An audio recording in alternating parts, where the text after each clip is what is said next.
পড়িনি। ফাতহুল কাদির হেদায়াত সরা, পিপিলিকার ডিমের ন্যায় লেখা। যদি হেদায়াতুন নাহুর মতো বড় করে লিখত তাহলে এটা অন্তত 50 খণ্ড হইত। আমরা কি পড়েছি? পড়িনি। আল বাহরুর রায়েক 9 খণ্ডের কিতাব, আমরা কি পড়েছি? পড়িনি।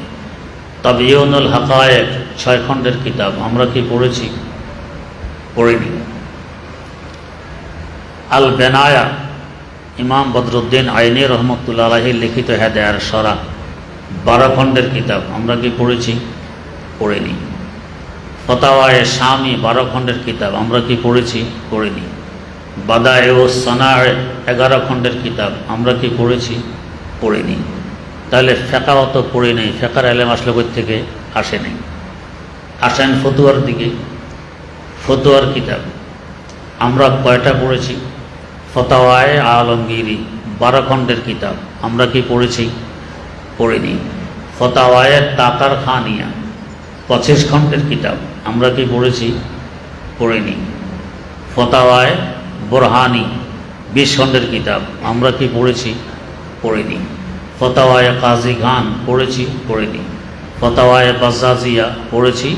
পড়িনি। তাহলে ফতুয়ার এলেমও তো আসেনি। আচ্ছা আসেন তারিখ আর ইতিহাস। ইতিহাসের এক কিতাব তারিখে তবরি 20 খণ্ডের কিতাব, আমরা পড়েছি? পড়িনি। হাফেজ এমাদউদ্দিন ইবনে কাসির রহমতুল্লাহ আলাইহির সংকলিত তারিখের কিতাব আল বেদায়া ওয়ান নেহায়া 14 খণ্ডে ছেপেছে, ছোট ছোট লেখা, আমরা কি পড়েছি? পড়িনি। তো তারিখের এলেমও তো আমাদের কাছে আসেনি। আসেন এলমে তাজবিদ। তাজবিদের কিতাব বেশি থেকে বেশি পড়লে নুরানি বিভাগে মুখস্থ, অথবা নুজহাতুল কারি, আরও একটু বেশি পড়লে জামালুল কোরআন, বা শেষ আর তো পড়ি।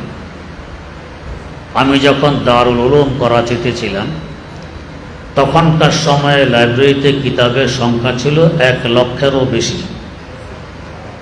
এরপরেও আল আসবা ওয়ান নাজায়ের আপনাদের কামেলের পরে ফিকহ বিভাগে পড়ানো হয়, সিলেবাসভুক্ত।